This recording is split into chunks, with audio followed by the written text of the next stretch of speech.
बहुत सारे एंजाइम होता है फिर भी एक ध्यान रखो। एक हमारे सलाइवा में यानी कि लार के अंदर क्या होता है, एंजाइम होता है। सलाइवा में कौन सा होता है, सिलिवरी अमाइलेज, उसका एक स्पेशल नाम होता है टाइलिन, कल बता दिया था आपको। अच्छा, सेकंड नंबर पे क्या था, एक हमारे पेट में एंजाइम होता है स्टमक के अंदर, जिसको हम लोग पेप्सिन बोलते हैं। एक और एंजाइम होता है जो हमारी ड्यूडिनम यानी कि आंत्र के, यानी कि ये जो पेंक्रियाज होता है, सॉरी स्मॉल इंटेस्टाइन होता है, स्मॉल इंटेस्टाइन के जो यू शेप का पार्ट होता है ना, इसके अंदर एक एंजाइम होता है जो कहीं से आता है, उसको क्या कहते हैं, ट्रिप्सिन। ट्रिप्सिन और पेप्सिन दोनों मिलकर प्रोटीन को डाइजेस्ट करते हैं। इसके अलावा बेटा जो हमारी पेंक्रियाज होती है इससे बड़े तरह के डाइजेस्टिव एंजाइम निकलते हैं जो कई तरह के कार्बोहाइड्रेट्स को डाइजेस्ट करते हैं। ध्यान से सुनना, कौन कौन से कार्बोहाइड्रेट्स को डाइजेस्ट करते हैं, कई तरह के कार्बोहाइड्रेट। जैसे मान लो सुक्रोज को डाइजेस्ट करने वाले एंजाइम का नाम पड़ गया सुक्रेज, लास्ट में हम एज लगा देते हैं। अगर किसी एंजाइम का नाम बनाना हो ना तो उसको एज लगा देते हैं। जैसे लिपिड को डाइजेस्ट, लिपिड है मतलब फैट, फैट को डाइजेस्ट करने के लिए लाइपेज, समझ आया, ओके क्लियर होगी। अब इसके अंदर बेटा एक HCl एसिड बनता है। एसिड के 3 फंक्शन होते हैं जो आपके बुक में गिवन है, मेंशन है कि write the function of HCl acid in our stomach. हमारे स्टमक में HCl का क्या फंक्शन है, ओके तो HCl के 3-4 फंक्शन है। पहला फंक्शन ये है कि ये फूड को स्पॉइलेशन से बचाता है, इट प्रोटेक्ट फूड फ्रॉम स्पॉइलेशन, भोजन को खराब होने से बचाता है, यानी फूड को क्या करने से बचाता है, स्पॉइल्ड नहीं होने देता। इसमें काफ़ी देर तक खाना पड़ा रह सकता है, फूड एकदम स्टोर्ड रहता है, क्योंकि भाई धीरे धीरे जाता है, तब तक तो पेट में ही पड़ा रहेगा, तो इसीलिए खराब होने से बचाता है, पहला। दूसरी चीज़ बैक्टीरिया फ्री करता है, ठीक है। फूड के अंदर अब ऐसे तो है नहीं, हवा में हम खाते हैं, ये तो है नहीं कि किसी मतलब वैक्यूम एरिया में बैठ के खाते तो हवा में ही है। तो इस तरह से करोड़ों तरह के बैक्टीरिया वगैरह सब इसके अंदर चले जाते हैं, फूड के साथ हमारी बॉडी में आते हैं। तो बेटा हमारी बॉडी में जब आते हैं तो ये सीधे सीधे पेट में एंटर करते हैं। सबसे पहली चीज़ जो चीज़ हम एंटर करते हैं वो स्टमक में एंटर होती है ना, तो इसीलिए स्टमक में नेचर ने एक ऐसी चीज़ बनाई है HCl एसिड, जो उस बैक्टीरिया या जो भी पैथोजन होता है उसको ख़त्म कर देता है, एकदम बेकार कर देता है। भाई एसिड में कोई भी चीज़ जाएगी जल जाएगी, लेकिन बेटा याद रखना कुछ सिस्ट वगैरह होते हैं जो मतलब यहाँ पे एकदम से काफ़ी मजबूत हो जाते हैं, जैसे एंटामीबा हिस्टोलिटिका है ना, या इश्रिकिया कोलाई ना, एनसिस्टमेंट बना देते हैं, सिस्ट बना देते हैं, तो वो सिस्ट के ऊपर की लेयर ना बहुत मजबूत होती है, तो एसिड उनको गला नहीं पाता है, अलग बात है ये, ठीक है। तो छोटे बच्चों में वो एनसिस्टमेंट की वजह से ना दस्त वगैरह लग जाते हैं, क्योंकि वो कुछ खास तरह के माइक्रोब्स अंदर चले जाते हैं जो इंटेस्टाइन की दीवारों की चिपक जाते हैं और इससे ब्लीडिंग वगैरह होने लगती है, ओके, जिसका अमीबॉइसिस बोलते हैं, वो अलग बात है, ठीक है। यहाँ तक तो समझ में आ गया होगा आपको, क्लियर ना। स्टमक का फंक्शन मेन जो है कि हमारा HCl का 2 फंक्शन तो मैंने आपको बता दिया, फूड को स्पॉइलेशन से बचाता है, ठीक है, protect food from spoilation and protect it from bacteria या kill the bacteria into the food, food के अंदर की जो बैक्टीरिया होती है उसको खत्म करता है, बैक्टीरिया या माइक्रोब्स, ओके। थर्ड पार्ट जो है ये एसिड जो है ये मीडियम प्रोवाइड करता है। कौन सा मीडियम प्रोवाइड करता है, एक खास तरह का मीडियम बनाता है, एसिडिक मीडियम, क्योंकि एसिड है तो पूरा एरिया मीडियम एसिडिक हो जाता है, तो फूड हमारा एसिडिक हो जाता है, ओके। तो फूड जब एसिडिक हो जाता है तो उसके अंदर एक खास तरह का एंजाइम होता है जो एक्ट करना शुरू करता है, और उस एंजाइम को हम बोलते हैं पेप्सिन। पेप्सिन पेप्सिन स्टार्टिंग में पेप्सिनोजन की फॉर्म में होता है, यानी कि एक प्री पेप्सिन होता है एक तरह से। जैसे HCl सिक्रीट होता है ये एक्टिव होकर पेप्सिन में कन्वर्ट हो जाता है, यानी अगर HCl सिक्रीट नहीं होगा तो पेप्सिन भी एक्टिव नहीं होगा, यानी पेप्सिन को एक्टिवेट करता है ताकि ये प्रोटीन को डाइजेस्ट कर सके। और ध्यान देना बेटा, छोटे बच्चे जो होते हैं उनमें एक और एंजाइम होता है स्टमक के अंदर, this is known as rennin. हम उसको क्या बोलते हैं, रेनिन एंजाइम बोलते हैं। रेनिन एंजाइम का स्पेशल वर्क होता है, हालांकि ये भी प्रोटीन का ही डाइजेशन करता है, लेकिन ये मिल्क प्रोटीन का डाइजेशन करता है। मिल्क के अंदर जो केसिन प्रोटीन होती है उसको डाइजेस्ट करने में हेल्प करता है, इसलिए छोटे बच्चों में होता है, बड़ों में ये एंजाइम एब्सेंट होता है। तो विच ऑफ द फॉलोइंग, ऐसे करके क्वेश्चन आ सकता है, विच of the following enzyme is absent in adult but present in childhood, okay. Which digest protein, जो डाइजेस्ट करता है प्रोटीन को, तो क्या नाम होगा बेटा उसका, पेप्सिन हो सकता है, ट्रिप्सिन हो सकता है या रेनिन हो सकता है, बताओ। रेनिन होगा इसका, समझ में आया सभी को। तो ये रेनिन एंजाइम इसके अंदर सिर्फ बचपन में ही होता है, उसके अलावा पेप्सिन तो होता ही होता है, नो डाउट। इसके बाद यहाँ पर अगर बात करते हैं तो बेटा ये आंत्र है, इसको हम लोग स्मॉल इंटेस्टाइन बोलते हैं। स्मॉल इंटेस्टाइन के बेटा 3 पार्ट्स होते हैं। एक ये यू शेप का आपको पार्ट दिख रहा है यहाँ से यहाँ तक का यू शेप का, इसे हम ड्यूडिनम बोलते हैं। और ये वाला जो हिस्सा होता है ये जेजुनम होता है, जेजुनम। और लास्ट वाला होता है इलियम। तो ये 3 पार्ट से बनी होती है हमारी जो इंटेस्टाइन होती है। ओके, तो इंटेस्टाइन के तीनों पार्ट मिलके फूड को डाइजेस्ट तो करते ही करते हैं, एब्जॉर्प्शन पावर भी एब्जॉर्ब भी करते हैं। वो बताता हूँ कैसे। अब देखो बेटा, जैसे ही इसके अंदर फूड एंटर होता है ना, तो फूड एंटर होता है तो उसमें 3 तरह के जूस आते हैं। देखो, बाइल जूस आता है, यहाँ से पैंक्रियाटिक जूस आता है, और इसका खुद का जूस भी होता है। इसका वाला जो जूस होता है जिसको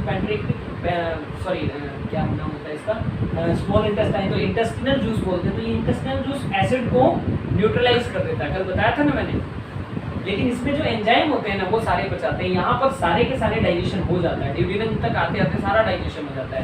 फैट किस में कन्वर्ट हो जाता है, फैटी एसिड्स में। प्रोटीन किस में कन्वर्ट हो जाता है, एमिनो एसिड्स में। और कार्बोहाइड्रेट्स किस में कन्वर्ट हो जाता है, हेक्सोज शुगर में। ठीक है, ये 3 तो कन्वर्ट हो जाते हैं। उसके बाद रह जाता है काम हमारा एब्जॉर्प्शन का, जो आगे चल के एब्जॉर्ब होते होते यहाँ तक एब्जॉर्ब हो जाता है। 2 ही काम है, डाइजेशन तक होता है, उसके बाद में बाकी काम एब्जॉर्प्शन पर होता है। तो जरा हल्का सा देख लेते हैं। सबसे पहले फूड हमारे सलाइवा में एंटर होता है। सलाइवा में टाइलिन एंजाइम उसको पार्शियली हल्का सा पचाना शुरू कर देता है, इसलिए ज़्यादा देर तक रोटी चबानी चाहिए ताकि थोड़ा सा पार्शियल डाइजेशन हमारा मुंह में ही हो जाए। फिर उसके साथ जब हमारी सलाइवा मिक्स हो जाती है तो जो फूड होता है वो लसलसा स्टिकी हो जाता है, एकदम से चिपचिपा सा हो जाता है ना। और ये ऐसा फूड एकदम इजीली मूव कर जाता है। कहाँ मूव कर जाता है, इस फूड पाइप से स्टमक में। ध्यान रखना बेटा, फूड पाइप में किसी भी तरह का डाइजेशन नहीं होता, ये एक पाइप होती है, लेकिन ये भी कमाल का काम करती है। यहाँ से लेकर यहाँ तक एक खास तरह की मूवमेंट होती है, ऐसे ऐसे ऐसे ऐसे ऐसे, जैसे मथनी से किसी फूड को मथते हैं ना, उस तरह से ऐसे ऐसे ऐसे ऐसे करके मूवमेंट होती है। इस मूवमेंट को बोलते हैं पैरास्टाल्टिक मूवमेंट। कौन सी मूवमेंट होती है, पैरास्टाल्टिक मूवमेंट होती है। क्लियर हो रही है मेरी बात? या क्रमानुकुंचन गतियाँ। पैरास्टाल्टिक मूवमेंट यहाँ से लेकर यहाँ तक कंप्लीट हो जाती है। ओके, तो पैरास्टाल्टिक मूवमेंट से सबसे बड़ा फायदा क्या होता है, अगर आप शीर्षासन की कंडीशंस में भी हो, सर नीचे पैर ऊपर, और फिर भी आप कुछ खाओ ना, तो आपका जो फूड है ना वो सीधे पेट में जाएगा। रीजन, जैसे ही वो बोलस यहाँ तक आता है उसके बाद ये ऐसे करके कॉन्स्ट्रिक्ट होने लग जाती है। ऊपर से कॉन्स्ट्रिक्ट होती है, फूड नीचे गया, उसके बाद नीचे से कॉन्स्ट्रिक्ट होती है, ऊपर वाली खुल जाती है। ऐसे करके ऐसे ऐसे ऐसे ऐसे करके कॉन्स्ट्रिक्ट होती रहती है।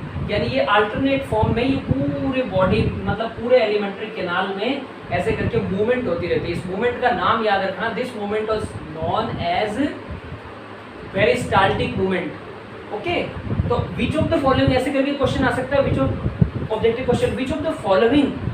तुम ध्यान देना अच्छे से, क्योंकि तुम्हारा थोड़ा सा ज़्यादा वो है, वीक है ये point. Which of the following, या ऐसे लिख देते हैं, which of the following is related to digestion, सीधे दे देंगे। और आपके पास एक दे देंगे पेप्सिन, एक दे देंगे पेप्सिन, एक दे देंगे रनिंग, और एक दे देंगे अपने पेरिस्टाल्टिक मूवमेंट। पेरिस्टाल्टिक मूवमेंट, ये 3 तरह की चीज़ें दे देंगे आपको।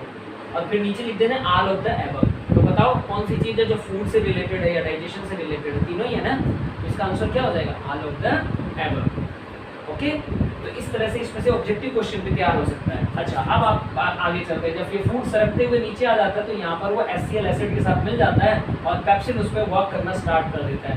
तो इसके प्रोटीन का डाइजेशन हो जाता है एमिनो एसिड्स में। फिर उसके बाद बेटा ये वाला जो फूड है ये कहाँ आता है, इसके अंदर आता है, किसमें, स्मॉल इंटेस्टाइन के ड्यूडिनम पार्ट में। यहाँ पर क्या करता है ये, बोलो, यहाँ पर कौन सी चीज़ करता है ये, यहाँ अभी बहुत कुछ बचा हुआ है। एक तो प्रोटीन बची हुई है, तो प्रोटीन को डाइजेस्ट करने के लिए यहाँ एक एंजाइम होता है ट्रिप्सिन। यहाँ तो पेप्सिन ने डाइजेस्ट किया प्रोटीन को, और यहाँ पर ट्रिप्सिन एंजाइम होता है। ट्रिप्सिन मैंने कहा था, नाम याद रख लेना, ट्रिप्सिन। तो ट्रिप्सिन एंजाइम यहाँ प्रोटीन को डाइजेस्ट करता है। और पेंक्रियास से बहुत सारे एंजाइम गए हुए होते हैं, यानी पेंक्रियाटिक जूस भी यहीं गया हुआ होता है। 3 तरह के जूस होते हैं, बताया ना अभी, 3 तरह के जूस होते हैं। एक होता है सक्का सेंटेरिकस, यानी कौन सा, intestinal juice. Intestinal juice acid को खत्म करता है, न्यूट्रलाइज करता है, और इसमें बेसिक मीडियम भी प्रोवाइड करता है। डबल काम कर दिया ना, एक तो एसिड को खत्म कर दिया, दूसरा बेसिक मीडियम प्रोवाइड कर दिया। जो ट्रिप्सिन होता है ये बेसिक मीडियम में वर्क करता है। ये किस में वर्क करता है, पेप्सिन एसिडिक मीडियम में, लेकिन ट्रिप्सिन किस में वर्क करता है, बेसिक मीडियम में। इसीलिए वो मीडियम को बेसिक कर देता है ताकि ट्रिप्सिन इस पर वर्क कर सके। अब ट्रिप्सिन क्या करता है, प्रोटीन को डाइजेस्ट कर देता है। यहाँ आने के बाद प्रोटीन 100% डाइजेस्ट होती है और यहीं पर कार्बोहाइड्रेट्स भी डाइजेस्ट होके किसमें कन्वर्ट होता है, हेक्सोज शुगर में कन्वर्ट होता है। और यहीं पे ये वाला जो जूस होता है जिसको अपने लीवर का जूस बोलते हैं, ओके, लीवर जूस यानी बाइल भी यहीं पे इमल्सिफिकेशन करता है, किसका, फैट का, और फैट भी यहीं डाइजेस्ट होता है। देखो तीनों चीजें यहीं डाइजेस्ट हुई है ड्यूटेरियम में। अब उसके बाद बारी आती है बेटा एब्जॉर्ब करने की। तो ध्यान रखना, एक बात हमेशा ध्यान रखना, ये जो हमारी इंटेस्टाइन होती है इसमें फिंगर लाइक प्रोजेक्शन होते हैं, उंगली जैसे ऐसे उभार होते हैं इस तरह से, finger like projection, this is known as villi, इसको विली कहते हैं, VILLI, ठीक है, सूक्ष्मांकुर या villi. This villi is increase absorption surface by 200 time, 200 गुना सरफेस को इंक्रीज कर देती है एब्जॉर्प्शन पावर। तो भाई इसको ऐसे देखो ना बेटा, ध्यान से देखना, मैं यहाँ बना के दिखाता हूँ आपको। ये देखो, ये एक सीधी सरफेस है, इसके अंदर देखो एक छेद हो गया, दो छेद हो गया, तीन छेद हो गया, मैं इसको इससे डिनोट करता हूँ, एक छेद हो गया, दो छेद हो गया, तीन हो गया, चार हो गया, पाँच हो गया, 6 छेद हुए ना। लेकिन बेटा समझना, अगर इसके ऊपर कोई फिंगर लाइक प्रोजेक्शन हो इस तरह से, समझना इस तरह से ऐसे कोई फिंगर लाइक प्रोजेक्शन हो, तो बेटा अब बताना इसमें कितने टाइम ये होल हो सकते हैं, ऐसे पोर्स कितने हो सकते हैं। देखो 1 2 3 4 5 6 7 8 9 10 11 12 13 14 15 16 17 18 19 20 21 22 23 4 5 26 27 28 29 30 31 30, मतलब 50 के आसपास तो यही बना दी मैंने। एक और ऐसे करते हो तो 50 तो यही बन के, कहाँ 6 कहाँ 50, एब्जॉर्प्शन पावर बढ़ी कि नहीं बढ़ी। तो एब्जॉर्प्शन एरिया यानी कि जो एब्जॉर्प्शन जो सरफेस एरिया है उसको इंक्रीज कर देती है ये विलीज।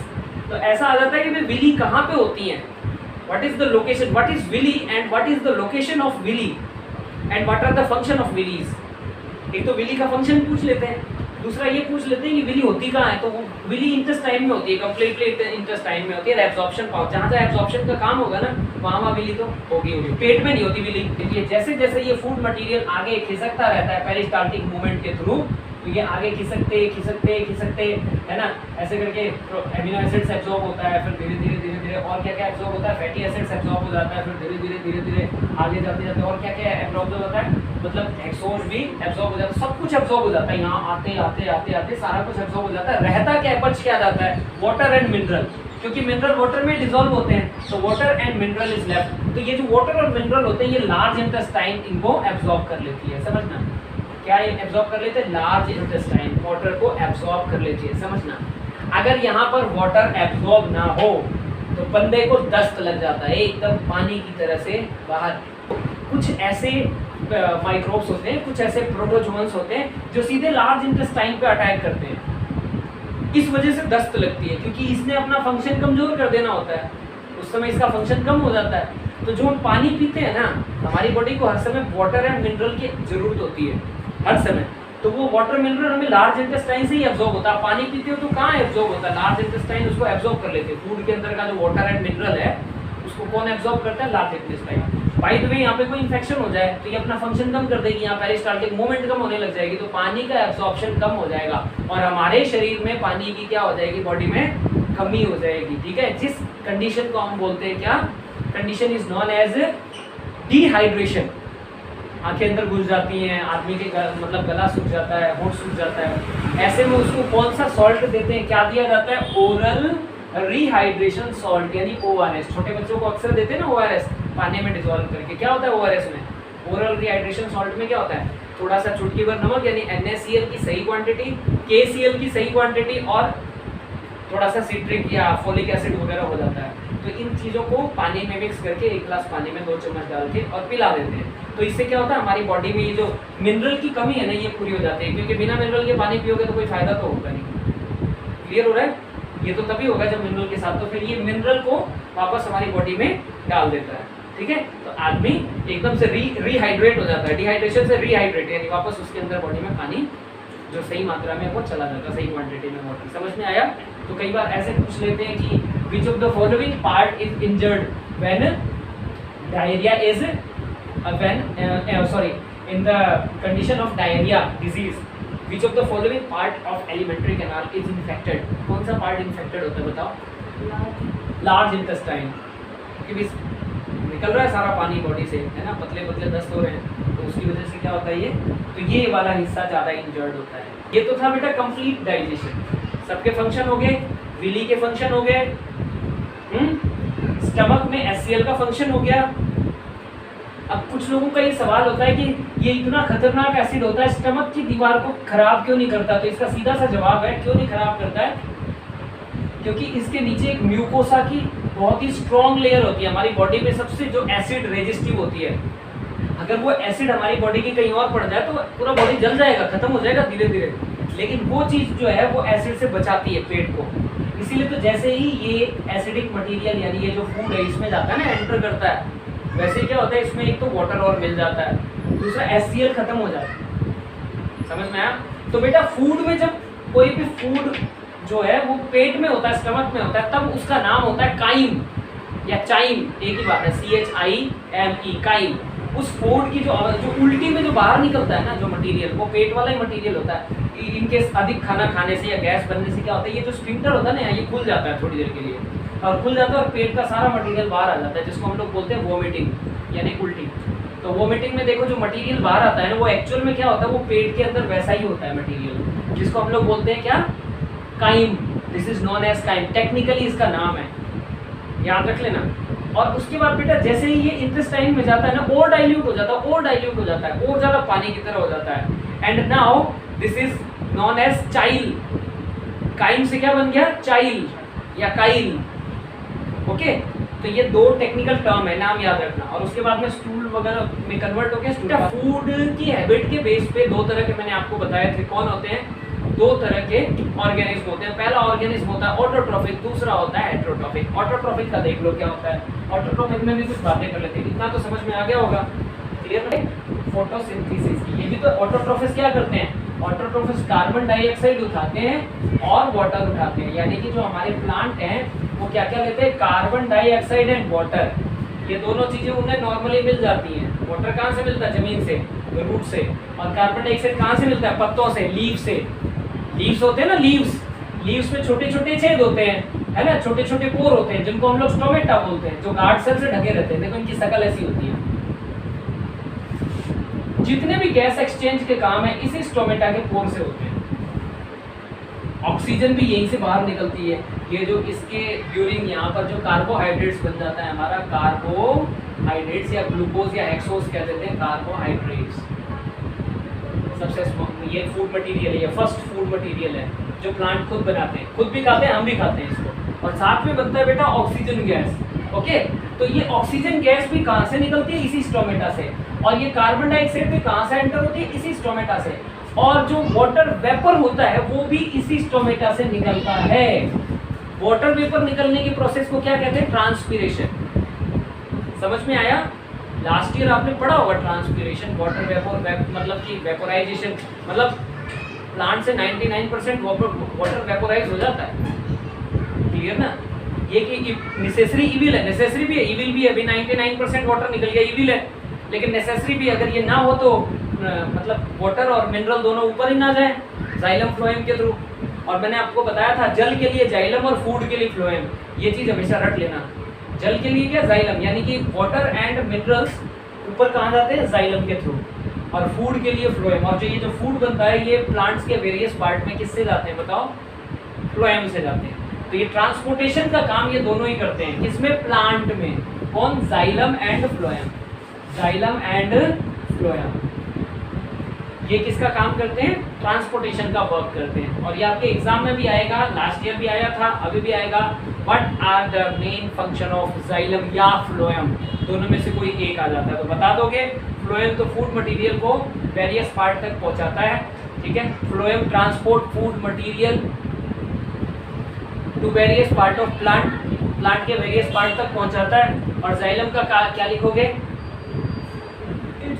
हाँ, ट्रांसपोर्ट या प्रोवाइड वाटर एंड मिनरल, हाँ ऐसे कर देना तो भी चल जाएगा। तो ये तो हो गया आपके पास जाइलम फ्लोएम के बारे में, और ये हो गया स्टोमेटा के बारे में। अब हम मेन बात करते हैं ऑटोट्रोफस क्यों कहते हैं इसको, क्योंकि बेटा कार्बन डाइऑक्साइड और वाटर आपस में मिलकर क्या बनाते हैं, कार्बोहाइड्रेट्स। ये एक ऐसा प्रोसेस है जो गॉड गिफ्टेड है। ये प्रोसेस कहाँ होता है, क्लोरोफिल में होता है।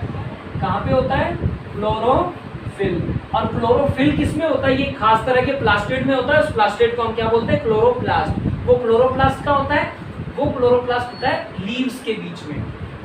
तो लीव्स में क्या होता है? क्लोरोप्लास्ट। और क्लोरोप्लास्ट में क्या होता है? Chlorophyll. Chlorophyll is a site where photosynthesis is done. Photosynthesis जहां होता है वो साइट कौन सी है? क्लोरोफिल। और क्लोरोफिल होता किस में है? क्लोरोप्लास्ट में। क्लोरोप्लास्ट किस में होता है? लीव्स के अंदर। ओके, यहाँ तक समझ में आ गया? तो ये जो प्रोसेस होता है, इतना ही आपको ध्यान रखना है कि carbon dioxide and water combined with each other and form carbohydrates and oxygen. बाद में हम इस ऑक्सीजन को भी ले लेते हैं और ये कार्बोहाइड्रेट्स भी ले लेते हैं, और हम क्या छोड़ देते हैं? रेस्पिरेशन के through carbon dioxide and water release कर देते हैं। यानी कि photosynthesis is an opposite reaction of respiration. Respiration का बिल्कुल उल्टा रिएक्शन है।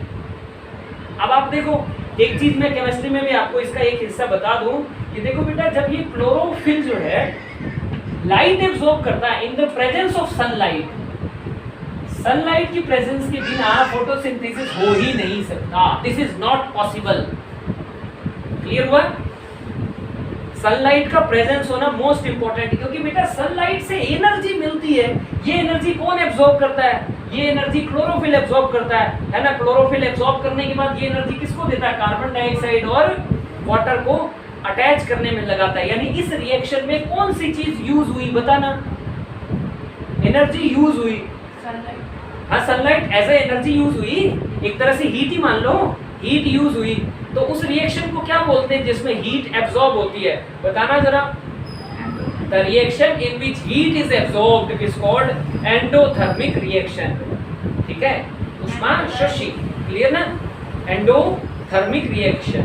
और जबकि इससे रिलेटेड जो ऑपोजिट रिएक्शन है रेस्पिरेशन, उसमें क्या होता है? उसमें यही कार्बोहाइड्रेट्स ऑक्सीजन के साथ बर्न होती है, और बर्न होने के बाद में कार्बन डाइऑक्साइड एंड वाटर बन जाता है। बिल्कुल उल्टी रिएक्शन, और बहुत सारी क्या निकलती है?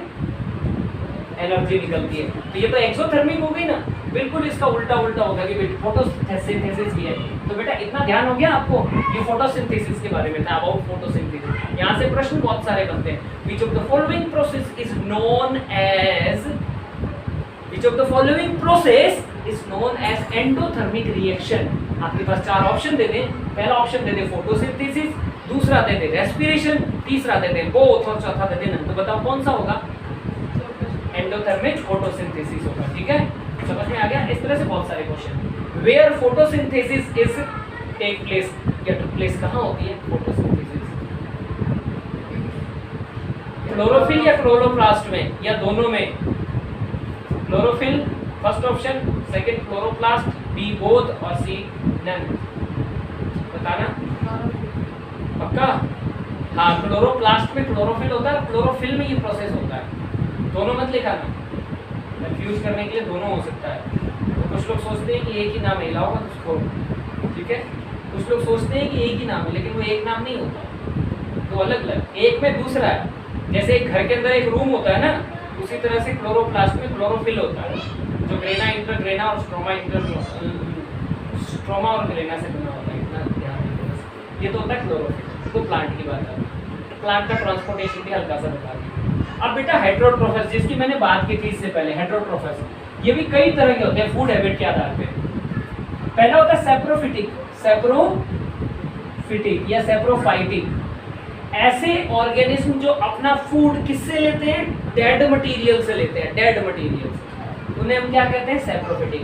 99% जो सेप्रोफिटिक होते हैं दे आर फंजाइज।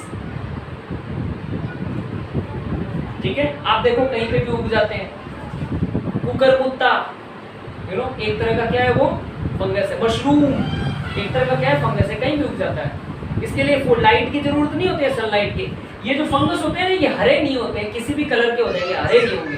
और इसके ऑपोजिट जो एल्गीज होते हैं, एल्गीज जो अपना फूड खुद बनाते हैं, एल्गीज, ये एल्गीज जो होते हैं ये ग्रीन होते हैं, और किसी कलर के भी हो तो भी एक बार ग्रीन तो होते ही होते हैं। इनका ग्रीन, इसमें ग्रीन पिगमेंट यानी कि क्लोरोफिल ए भी तो होना लाजमी। ये ऑटोट्रोफस होते हैं, ये हेटेरोट्रोफस होते हैं, ये अंतर है दोनों में। अगर ऐसे आ जाए which of the following organism are autotrophs, और आपके पास चार ऑप्शन दे दें, एल्गी, दूसरा दे दें थैलोफाइट्स, तीसरा दे दें बोथ, और चौथा दे दें नन। बताओ आप कौन सा होगा ऑप्शन? ऑप्शन क्या था? पहला था एल्गी, क्वेश्चन था which of the following is autotrophs, इनमें से कौन सा ऑटोट्रोफस है? पहला हो गया एल्गी, दूसरा हो गया थैलोफाइट, तीसरा हो गया बोथ और चौथा हो गया नैना। बताओ एल्गी, क्योंकि बेटा अगर मैंने जो दूसरा ऑप्शन दिया है ना थैलोफाइट्स, तो थैलोफाइट्स में दोनों आते हैं, थैलोफाइटा के अंदर दोनों आते हैं, क्लासिफिकेशन बताया था ना, थैलोफाइटा में दोनों आते हैं, फंजाई भी आता है और एल्गी भी आता है। तो भाई आधे थैलोफाइटन्स तो क्या है, हेटेरोट्रोफस है, और आधे थैलोफाइटन्स क्या है, ऑटोट्रोफस है। इसीलिए अगर थैलोफाइटा भी आ जाए ऑप्शन में तो हम इसको नेग्लेक्ट कर देंगे। इसका सही ऑप्शन क्या होगा, इसका सही ऑप्शन क्या होगा बताओ, एल्गी इज अ ऑटोट्रोफस। बताओ यहाँ तक समझ में आ गया? तो सैप्रोफिटिक में अगर कोई कंडीशन आ जाए तो which of the following organism definitely या श्योर सैप्रोफिटिक, चार ऑप्शन आ जाए, एल्गी, फंजाई, ठीक है, और बैक्टीरिया और ऑल ऑफ द एबव। तो श्योर शब्द आ जाए तो श्योर कौन है, ये जो फंजाई है, समझ में आया? ये जो फंजाई है ये ही सबसे ज्यादा श्योर है, क्योंकि 99% फंजाई क्या होते हैं, सैप्रोफिटिक होते हैं, खड़साड़े गले। आप देख लो हर जगह फंगस लग जाता है, यहाँ तक कि अचार पे भी सफेद सफेद वो रुई जैसा लग जाता है ना, दैट इज कॉल्ड फंजाई, उसको भी फंजाई बोलते हैं हम लोग, वो भी फंजाई होता है। और अचार क्या, डेड मटेरियल है, फूड मटेरियल, सड़े गले सेब, उनके ऊपर भी कोई जाली जैसा लग जाता है, ये सब क्या है, ये सब फंजाई है, ये सैप्रोफिटिक होते हैं, डेड मटेरियल पे होते हैं, इनका हमारे से कोई लेना देना नहीं है। लेकिन बेटा जो दूसरे टाइप की हैबिट होती है वो होती है पैरासिटिक या पैरासाइट। पैरासाइट, ये जो पैरासाइट होते हैं, ये पैरासिटिक ऑर्गेनिज्म होते हैं, ये जिंदा ऑर्गेनिज्म का खून चूसते हैं। खून चूसने का मतलब ये है कि उससे फूड न्यूट्रिशंस गेन करते होते हैं। ओके, तो जैसे पशुओं के चिंचड़ लग जाता है तो क्या करता है, पशुओं का खून चूसता रहता है। हमारी बॉडी में कोई बैक्टीरिया घुस गया तो वो हमारी बॉडी का खाना खाने लगता है, जिससे हम बीमार पड़ जाते हैं। तो जिसकी बॉडी में कोई पैरासाइट एंटर होता है उस बॉडी को तो कहते हैं होस्ट, है ना, उसको क्या बोला जाता है टेक्निकली, होस्ट। और वो जो बैक्टीरिया या वायरस होता है वो तो अपना काम कर ही रहा होता है। एक और एग्जांपल है अमरबेल। अमरबेल क्या करती है, उसमें हॉस्टेरिया होते हैं। हॉस्टोरिया का मतलब चूसने वाले ऑर्गन होते हैं, चूसने वाले, चूसकान, हॉस्टोरिया, ठीक है। ये हॉस्टोरिया क्या करती है कि किसी पेड़ के अंदर ये पेड़ से लिपट जाती है। कौन, अमरबेल। और अमरबेल अपनी हॉस्टोरिया इस पेड़ में चुबो देती है। तो फिर अब ये वाला जो प्लांट है ना, ये जो भी फोटोसिंथेसिस करके काम चलाएगा उसका कुछ हिस्सा ये अमरबेल भी ले लेगी। भाई समझ में आ गया, टैक्स ले लेगी, आजा भी दे दे, क्योंकि ये तो उसी के सहारे हैं। तो बेटा ये क्या है ना कि इस मतलब ये जो लिविंग ऑर्गेनिज्म है ना उसको नुकसान पहुंचा के अपना फूड लेते हैं। लिविंग को मारते नहीं, कभी कभी मार भी देते हैं, लेकिन नॉर्मली इसको नुकसान पहुंचा के अपना फूड लेते हैं, इसलिए इसको पैरासाइट बोलते हैं। फर्क है ना दोनों में, ये तो डेड मटेरियल से लेते हैं, डेड मटेरियल को क्या नुकसान, डेड मटेरियल को नुकसान पहुंचा रही है, ये जिंदा से लेते हैं, इतना फर्क है। तीसरे नंबर पे एक कंडीशन आती है बेटा सिम्बायोटिक।